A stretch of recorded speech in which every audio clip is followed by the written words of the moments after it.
Mas vamos lá, irmãos. Vamos falar sobre escatologia. Os irmãos têm ideia do que significa a palavra escatologia? Vou precisar de...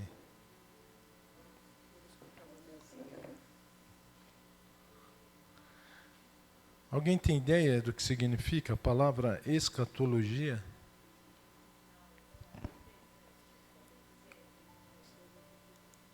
As coisas do futuro.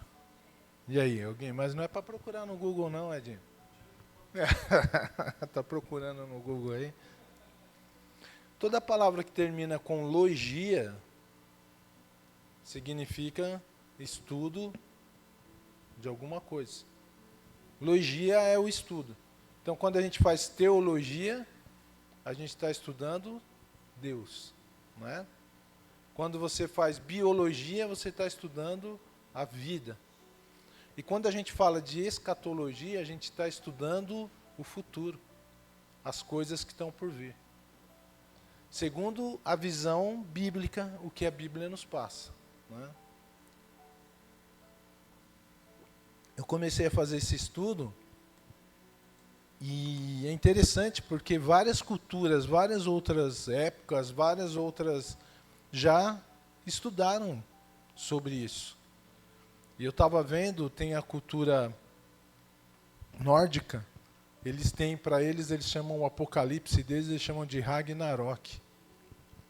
E eu achei interessante, porque a pessoa ela vai para o Ragnarok e lá ela vai ter uma luta, ela vai ter um enfrentamento de algo assim que é muito superior a ela. Se ela vencer, ela vai para a vida, ela volta para a vida dela, para a vida boa.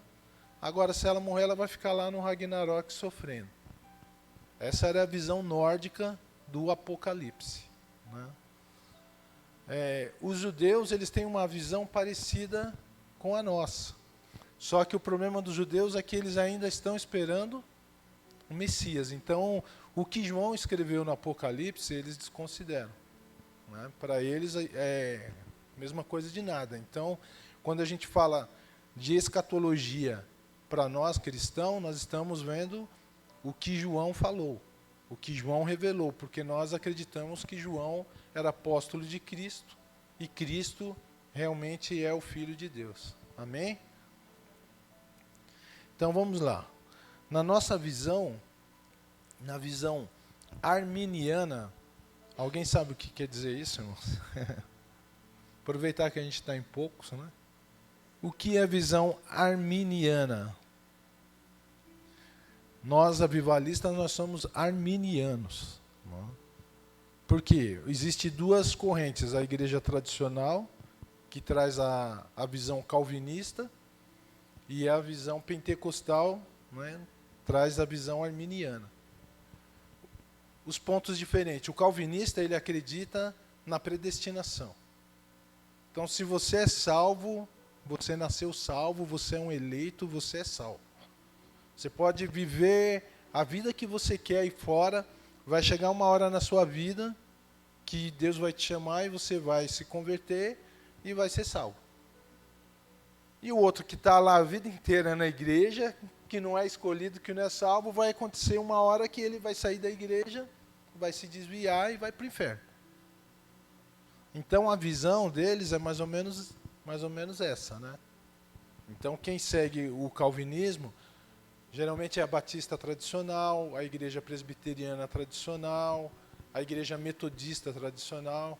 Inclusive o avivamento saiu da igreja metodista tradicional, né?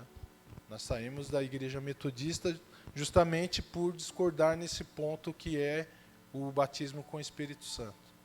Então os calvinistas, na visão deles, você vai ter só uma volta de Cristo. Não vai ter o arrebatamento e a volta de Cristo. Jesus vai vir e acabou. Tudo que tem para acontecer ali, na sequência, vai acontecer na volta de Cristo. Para os arminianos, nós cremos que Jesus ele vai vir, vai ter o arrebatamento secreto da igreja, né? Como fala lá em Mateus 24, nós entendemos que aquele Mateus ele está falando para a igreja. Ele está falando para nós. Aquele arrebatamento é para nós. Quando Paulo também vai citar lá em Filipenses, ele está falando para a igreja. E depois que passaram 7 anos do anticristo aqui na terra, aí Jesus volta com a igreja para julgar quem ficou. Então, uma diferença básica nossa pro arminianismo, pro calvinismo, sobre escatologia é essa, né? Primeiro, que a gente tem a opção de escolher o caminho, como foi pregado domingo, né? O arminiano acredita nisso. O calvinista ele vai falar para você assim, ele vai falar, pô, então quer dizer que quem se salva é você? Então não precisava de Jesus, porque se é você que escolhe ser salvo ou não, então quer dizer que o poder está na sua mão. Na verdade não é essa a visão, né? Na verdade o preço já foi pago. Está sendo distribuído de graça. É o que Paulo fala. Você quer, você pega. Se você não quer, está aí. Então, na visão calvinista, quando nós falamos, né, sobre você escolher o caminho, você escolher a porta, né, você ter essa decisão, o livre-arbítrio, para o calvinista, isso é até heresia. Porque ele fala, você está tirando o poder de Deus, é Deus que é soberano. Não é Deus que escolhe, é Deus que... Então, na visão deles, quando você fala sobre livre-arbítrio, ele fala, então, é você que está se salvando. Porque é você que escolheu a porta estreita, então é você que está se salvando, é você que escolheu o caminho da vida, não foi Deus que escolheu. Então, você vê que é uma contradição, né, irmãos? É uma contradição e, assim, biblicamente, eu particularmente, eu não consigo enxergar como eles, né? Porque a Bíblia fala que aquele que permanecer fiel até o fim, esse será salvo. Aquele que vencer todas as coisas, aquele que passar por todas as coisas, vai receber a coroa. Inclusive nas cartas que nós vamos começar lá em Apocalipse, ele vai falando, olha, se você permanecer, você vai herdar tal coisa. Se você continuar fiel, você vai ver tal coisa. Então tem uma condição ali. Existe uma condição. Se você não terminar, se você não for fiel, se você não ir até o fim, sinto muito. Não é? Você não vai receber a coroa, você não vai ir para o céu, você não vai receber a eternidade com Deus. Então, existe um condicionamento. O calvinista ele não vai ver desse jeito. Então, na escatologia deles, a sequência de acontecimentos é diferente da nossa. Não é? Vocês não trouxeram caneta, né? Olha só, trouxe. Na sequência arminiana, primeiro vem os princípios de dores. Depois vem o arrebatamento da igreja, ou o arrebatamento secreto, como alguns costumam falar, né? Depois vem a grande tribulação. Depois da grande tribulação vem a segunda vinda de Cristo. Depois da segunda vinda de Cristo vem o milênio. Depois do milênio, o juízo final e a eternidade. Então, simplificando, os acontecimentos que vão ter, né, no Apocalipse, para nós, são esses. Princípio de dores. Quando começou o princípio de dores, irmãos?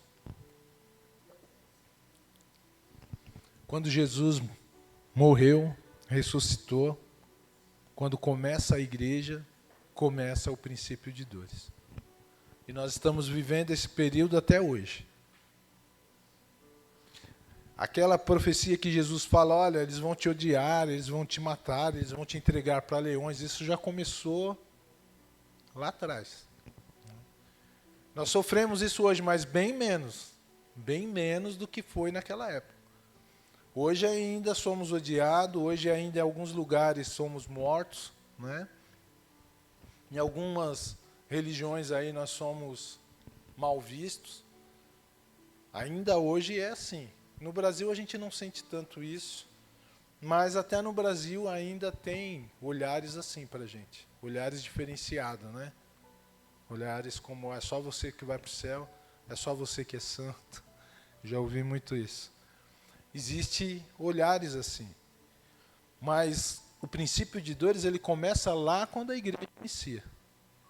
Quando o povo recebe o batismo com o Espírito Santo, que eles saem para a rua pregando, que eles saem pregando o Evangelho, e Pedro faz a sua primeira mensagem lá, e 5.000 almas se convertem.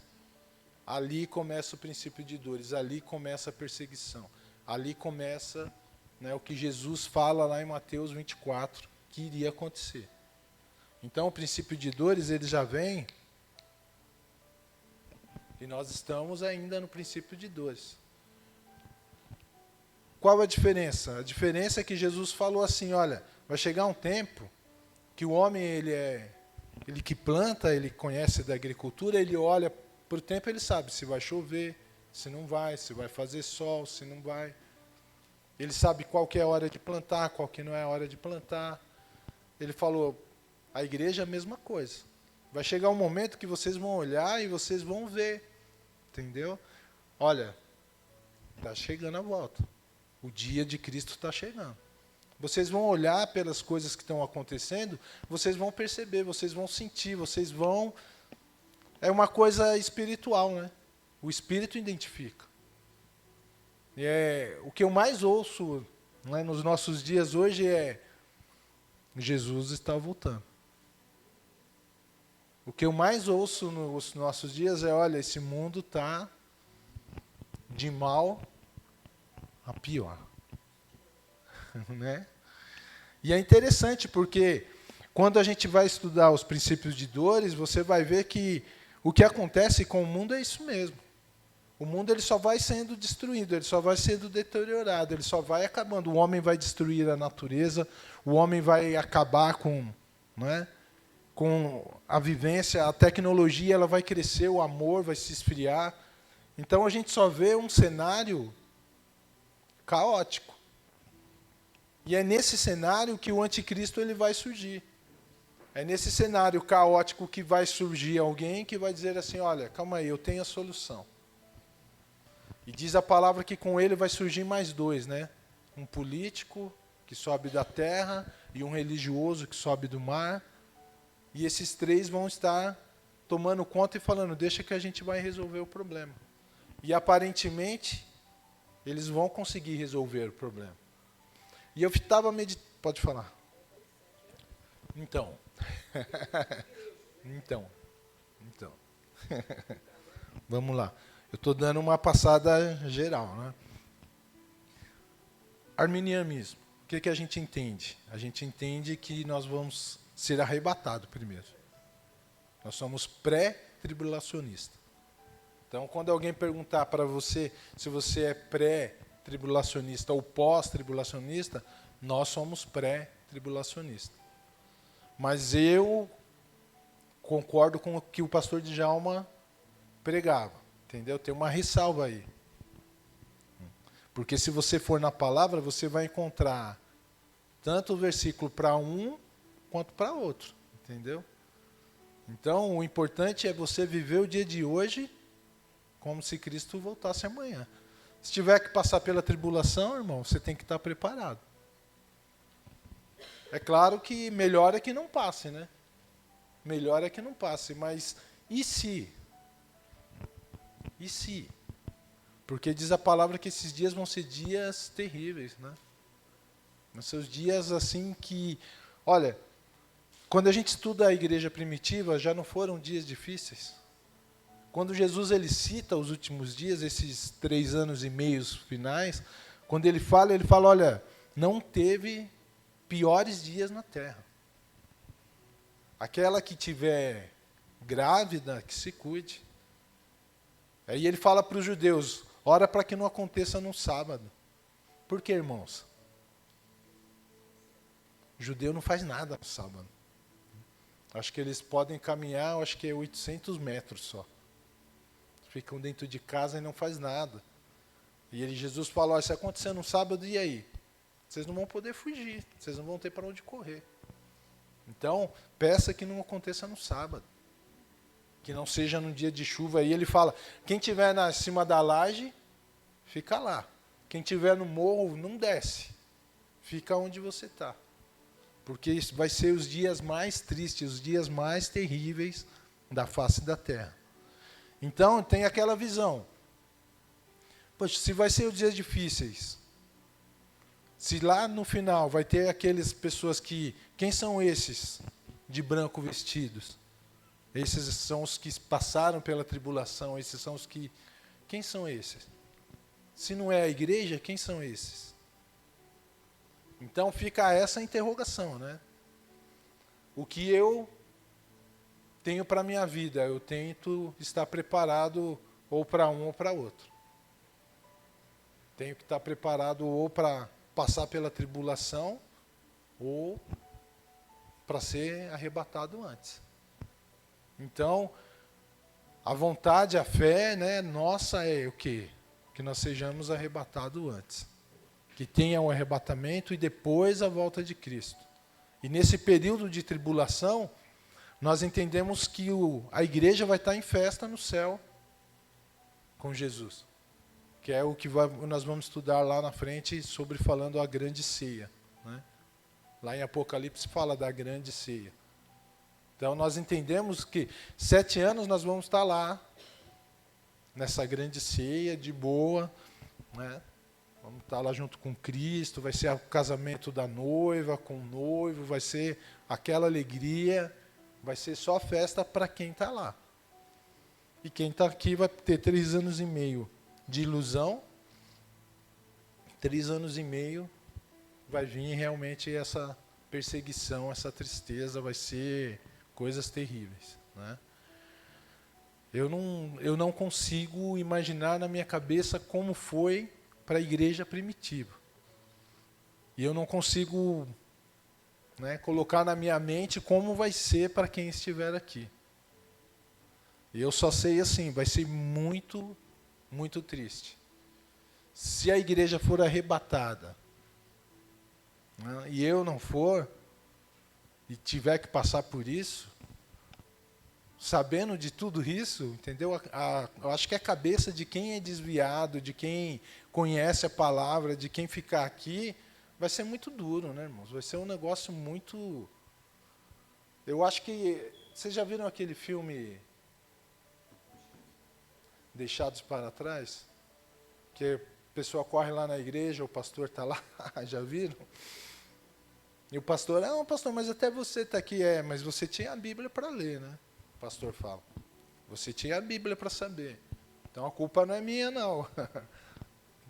Cada um por si aí. Mas eu fico imaginando assim, aquelas pessoas desviadas, filho de crente, né?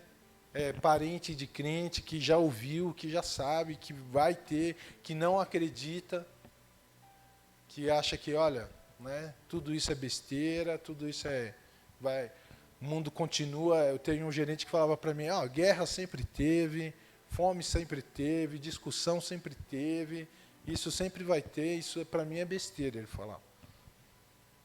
Então tem gente que infelizmente pensa assim, estando dentro da igreja, ou sendo parente de alguém da igreja, ou conhecendo, né, a palavra, e não está nem aí, porque...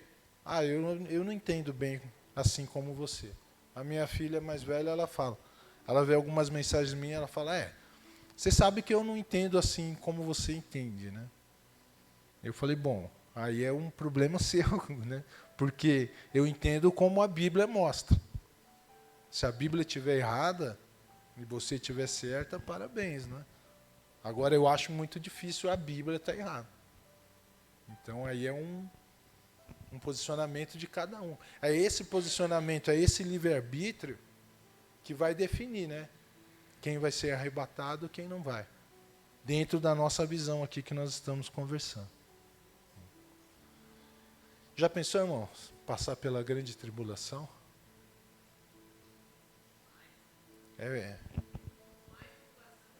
Muito mais. O pior é que muito mais. Eu já ouvi essa frase também. O inferno é isso aqui que a gente está vivendo. Não é. Sinto muito em dizer, o inferno é pior, é bem pior que isso. A tribulação é isso aqui que a gente está vivendo. Não é, irmão, querido. É muito pior. Pode falar, Cleiton. O sofá que ela jogou lá no bueiro, não deu. É. Mas é verdade, irmãos. É bem esse posicionamento que a gente tem que ter. E o sofrimento, isso que a gente passa, sabe como que Paulo chamava isso? Alguém sabe me dizer? Essa época que nós estamos vivendo? Paulo chamava de graça. Nós estamos na dispensação da graça. E olha que quem falou isso foi Paulo, que apanhou, que quase foi morto, que foi preso diversas vezes, né? Que sofreu naufrágio, que foi perseguido, passou fome, segundo ele mesmo relata, né? Passou fome, precisou de ajuda, teve que trabalhar, fazer tendas para sobreviver, para se manter. E ele passou por diversas situações, e ele dizia, nós estamos vivendo a época da graça.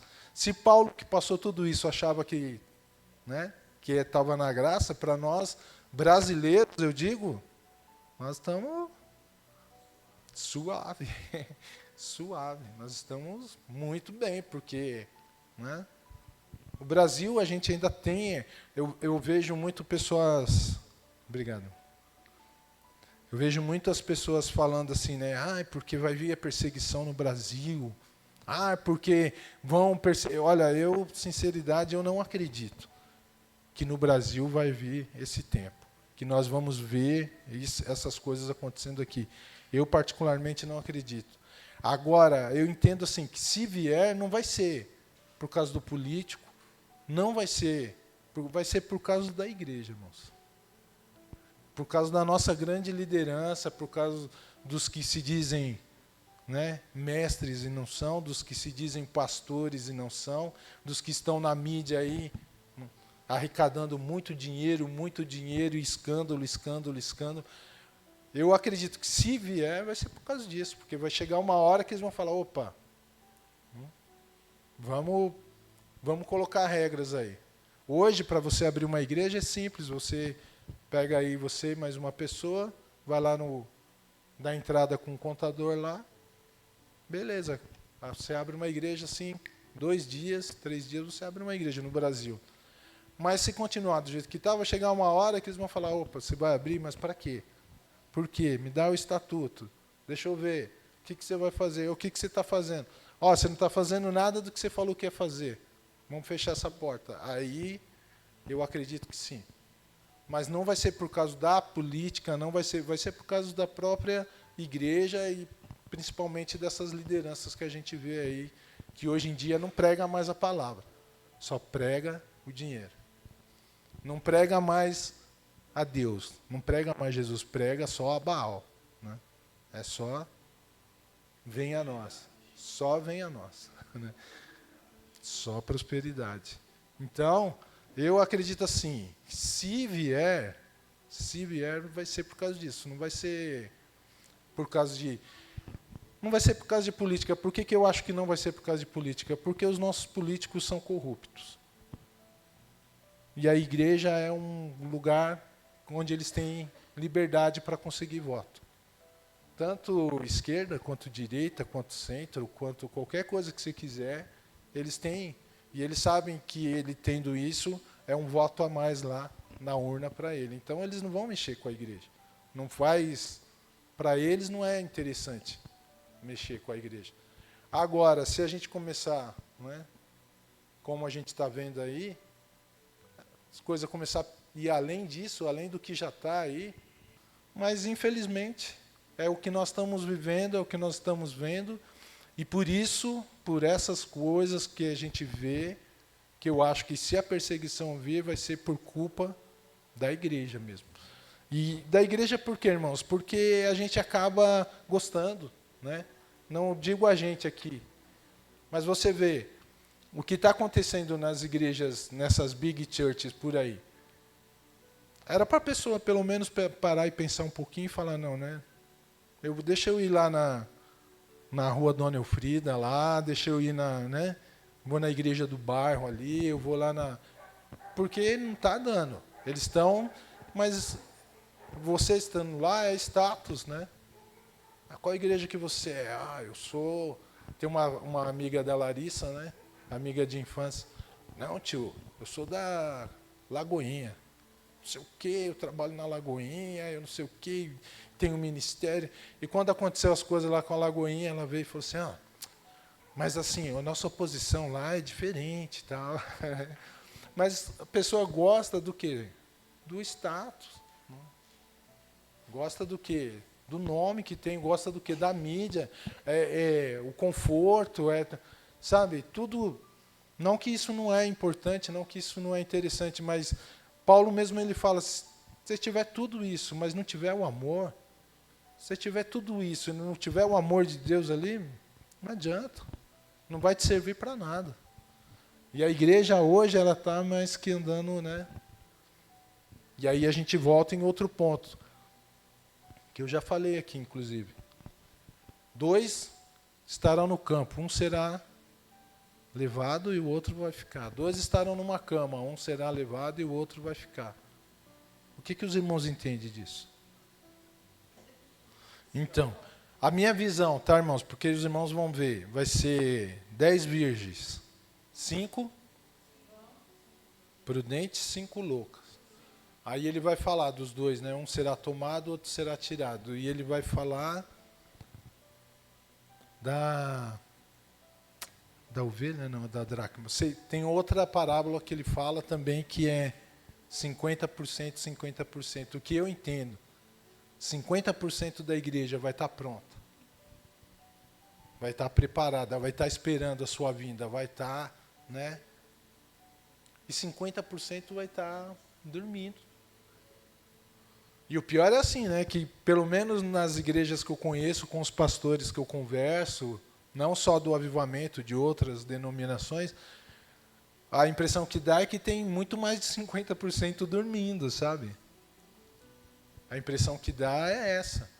Porque, voltando no que foi pregado domingo, se a gente começasse a olhar para as coisas, irmãos, da pandemia para cá, era para as igrejas estar, sabe?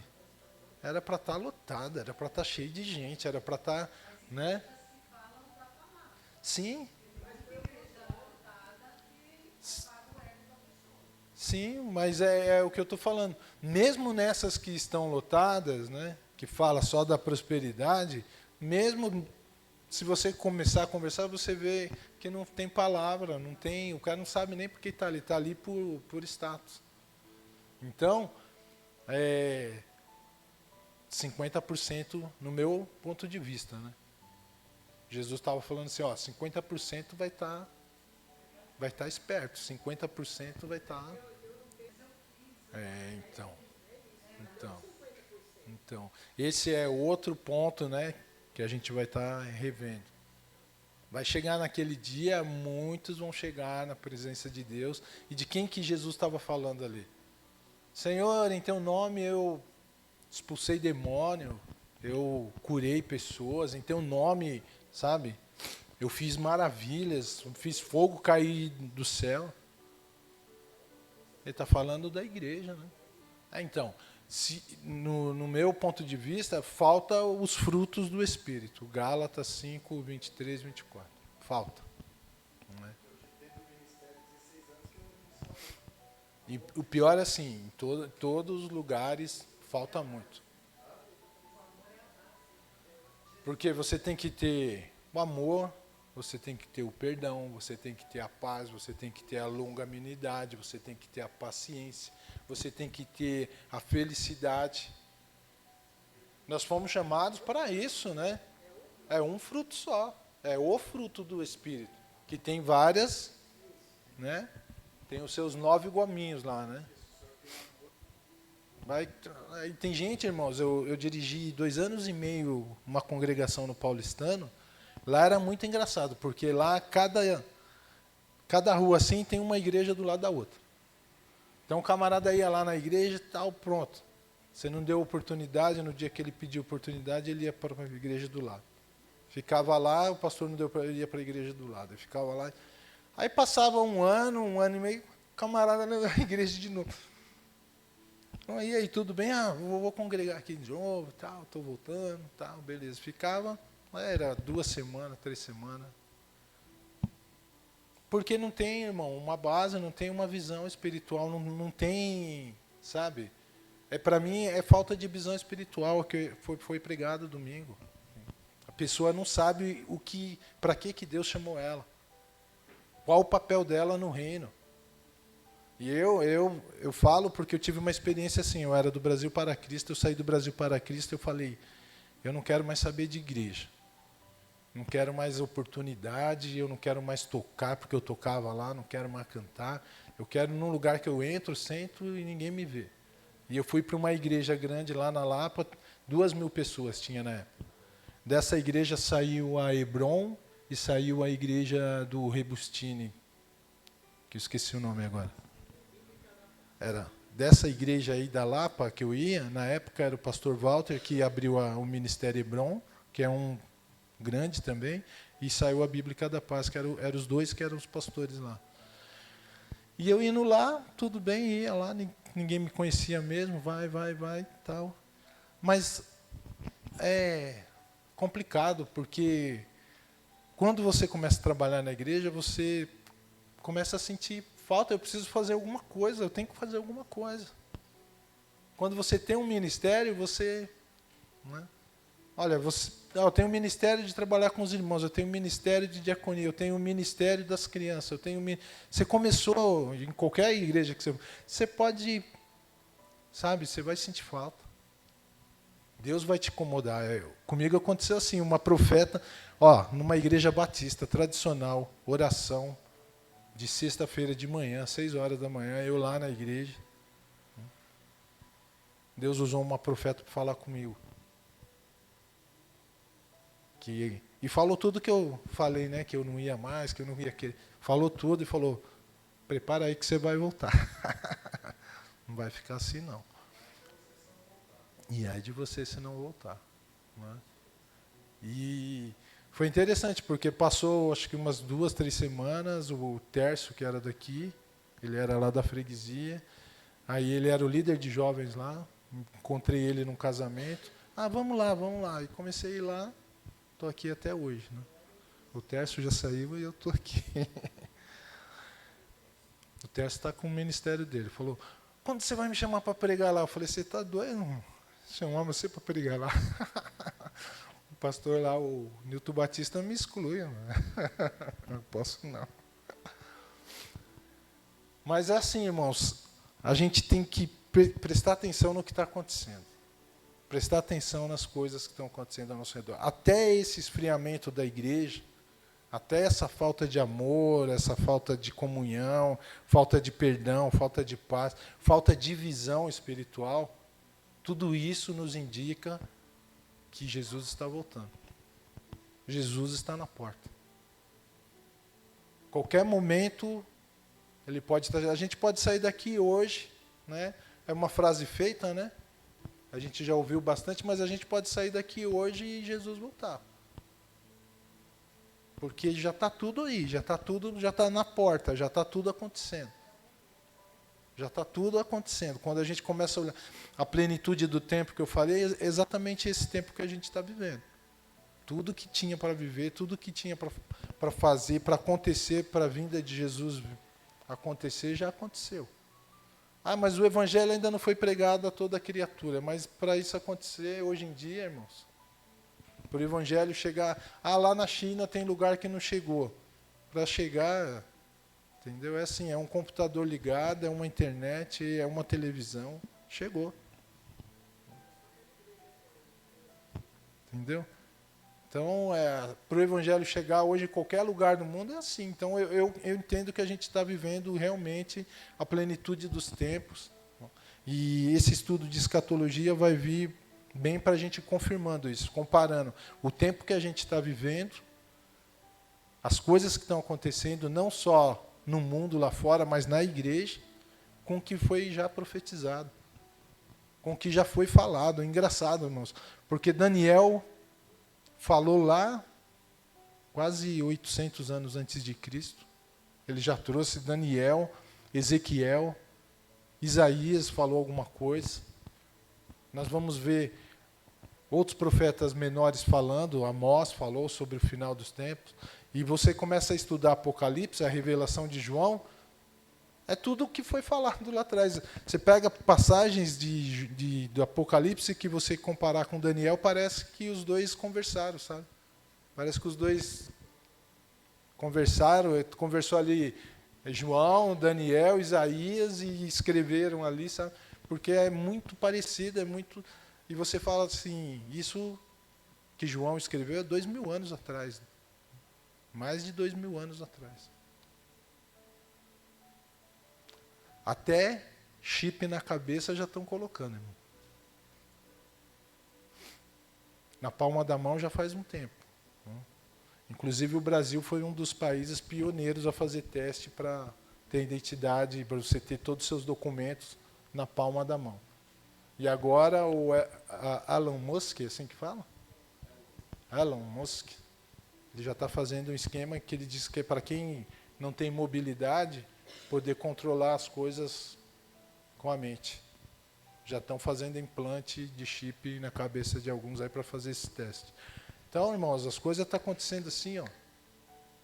Não estou dizendo que o chip é a marca da besta, mas o mundo está se organizando para receber ele.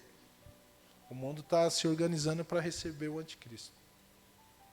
E nós vamos ver isso. Se os irmãos vão ficar tão atemorizados como eu fiquei, eu não sei, mas eu espero que sim.